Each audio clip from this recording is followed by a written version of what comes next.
Hi guys! Today we're going to talk about something super important. Quick tricks to lower blood sugar naturally. Sometimes you might be surprised to see your sugar levels at 280, but don't worry, today we're going to talk about some great tips that will surprise you. Remember that this advice does not replace medical advice, but rather complements it.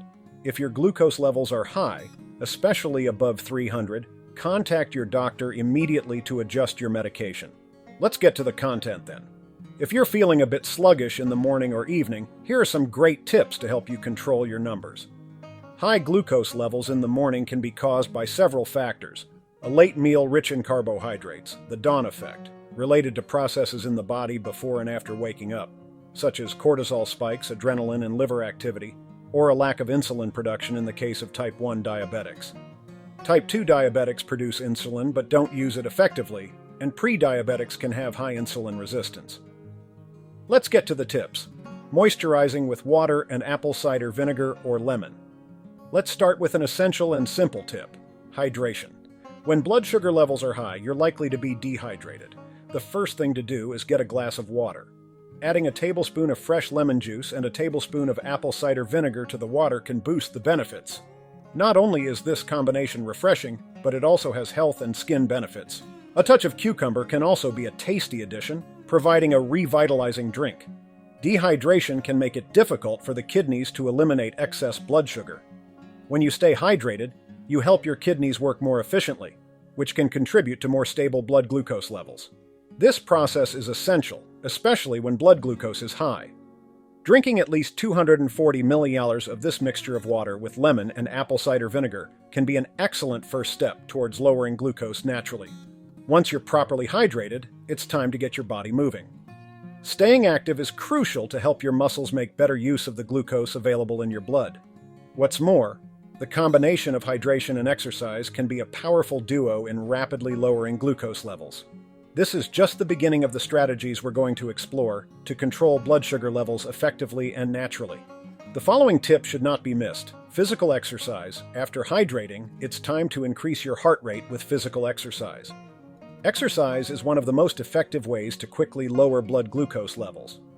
When you engage in physical activity, your muscles require more energy, which is taken from the glucose in your blood. High-intensity or interval training is particularly effective for improving insulin sensitivity and lowering glucose quickly. If you have measured your glucose immediately after eating, the ideal time to start exercising is between 30 and 60 minutes after your meal, as glucose peaks around 90 minutes after you start eating. A walk around the block, climbing stairs, or even sitting exercises can make a big difference. The important thing is to do something for 15 minutes and then check your blood sugar level again. If it's still high, continue the physical activity for another 15 minutes. Remember, consistency is the key. Aerobic exercises such as running, swimming, or cycling are the most effective for quickly reducing blood glucose. However, anaerobic exercise, such as weight training, may initially increase glucose due to the release of stress hormones, but will eventually help to lower it. It is therefore essential to choose the right type of exercise based on your current state of health and your glucose control goals. If your sugar levels aren't cooperating, don't be discouraged. Sometimes it can take a while for the results of exercise to appear. Now that we know how exercise can help, let's explore some other important strategies. Reducing carbohydrates at night. Reducing carbohydrate intake at night can be a powerful strategy for keeping blood glucose levels stable.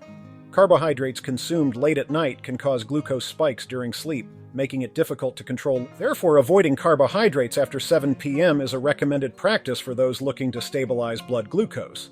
By reducing carbohydrates at night, you give your body a better chance of regulating glucose during sleep.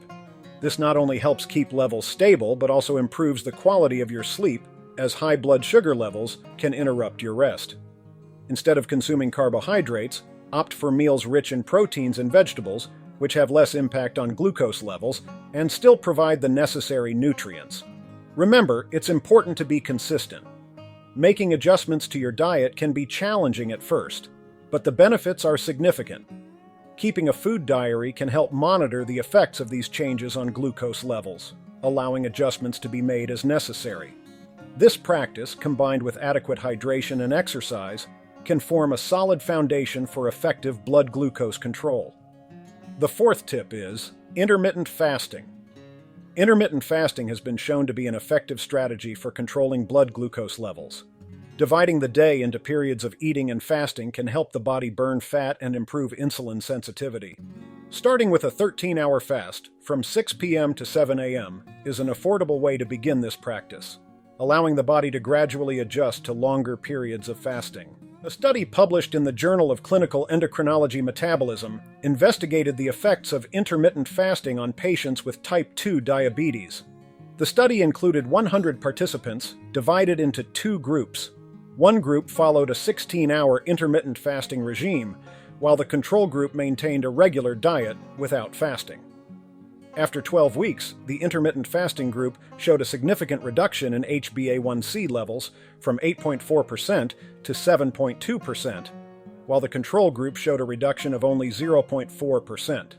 In addition, the intermittent fasting group had an average 15% decrease in fasting glucose levels. The key to success with intermittent fasting is consistency and gradual adaptation. Start with shorter periods of fasting and gradually increase as you feel comfortable. In addition, it is important to maintain a balanced diet during the periods when you are eating, focusing on whole foods and avoiding glucose spikes. Over time, you'll see significant improvements not only in your glucose levels, but also in your general health. Now for another important tip, the order in which you eat food. The order in which you consume food can have a significant impact on blood glucose levels. Starting a meal with vegetables and proteins before consuming carbohydrates can help minimize glucose spikes. This simple method can make a big difference in controlling sugar levels, especially for those who struggle with spikes after meals. Studies show that starting the meal with fiber and protein helps slow down the digestion of carbohydrates, resulting in a slower release of glucose into the blood. For example, in a study published in the Journal of Clinical Nutrition, participants who consumed vegetables and protein before carbohydrates had a 40% lower glycemic response compared to those who ate carbohydrates first. This is because fiber and protein act as a barrier, slowing down the absorption of sugars. To apply this strategy in your daily life, start your meals with a green salad or cooked vegetables, followed by a portion of lean meat, fish, or tofu. Only then consume foods rich in carbohydrates, such as rice, bread, or potatoes. This simple practice can easily be incorporated into your daily meals and contribute significantly to better glucose control. A good tip is also goals and motivation. Setting clear personal goals is key to controlling blood sugar levels effectively. Having well-defined goals helps maintain the discipline and motivation needed to follow a glucose control plan. Finding reasons that really matter to you, such as improving your quality of life or preventing health complications, can be a powerful source of motivation. A practical example is setting weekly or monthly goals, such as reducing carbohydrate intake, increasing physical activity, or monitoring glucose levels regularly. These goals should be specific, measurable, achievable, relevant, and time-bound, SMART methodology. For example, I want to reduce my carbohydrate intake to 30 grams a day over the next month is a clear and achievable goal. Keeping a diary of goals and progress can help you track your development and make adjustments as necessary.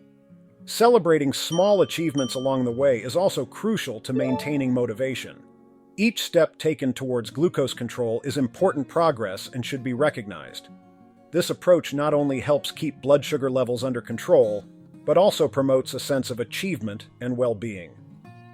Let's move on to the next tip. Nighttime monitoring, using a continuous glucose monitor, CGM, can be an invaluable tool for tracking blood sugar levels during the night. These devices provide a detailed overview of glucose variations, helping to identify patterns and critical moments when levels rise or fall. For those without a CGM, regular finger prick measurements can be taken to monitor nocturnal fluctuations. The importance of nighttime monitoring cannot be underestimated. Glucose spikes during the night can go unnoticed, leading to high HbA1c levels and increasing the risk of complications. Studies show that many diabetics experience nocturnal hyperglycemia without realizing it. A CGM can alert you to these spikes, allowing you to make adjustments to your diet, medication, or exercise routine. To maximize the benefits of nocturnal monitoring, it is recommended to keep a detailed diary of glucose readings, physical activity, and food intake. This makes it easier to identify patterns and make informed decisions about necessary adjustments. In addition, sharing this information with your doctor can help optimize your treatment plan and improve overall glucose control. One tip to think about in the medium term, but which is also important, is to work on sheer insulin sensitivity. Improving insulin sensitivity is a crucial goal for those seeking to control their blood glucose levels. Insulin sensitivity refers to how effectively the body uses insulin to reduce blood glucose. When this sensitivity is high, the body needs less insulin to keep glucose levels stable. To achieve this, it is essential to avoid saturated fats and processed foods, as well as adopting a healthy and balanced diet. Foods rich in saturated and processed fats can increase insulin resistance, making it more difficult to control glucose levels. Opting for a diet rich in whole foods, vegetables, fruit, and whole grains can significantly improve insulin sensitivity. Studies indicate that a diet based on natural, unprocessed foods can reduce insulin resistance by up to 30% in a few weeks. In addition to diet, regular physical exercise is essential for increasing insulin sensitivity. Activities such as walking, swimming, and yoga not only help control weight, but also improve the body's ability to use insulin efficiently. The combination of a healthy diet and regular exercise creates a solid foundation for blood glucose control and a healthier, more balanced life. I hope you've learned something useful from this video. Thank you from the bottom of my heart for watching this far. Comment below on which of these tips you found most important. Show your support by clicking on the thank you button below and help us to continue creating valuable content for you. Watch our next video, which is indicated on the screen, 10 best bedtime drinks for diabetics that really work. See you in the next video, and take care.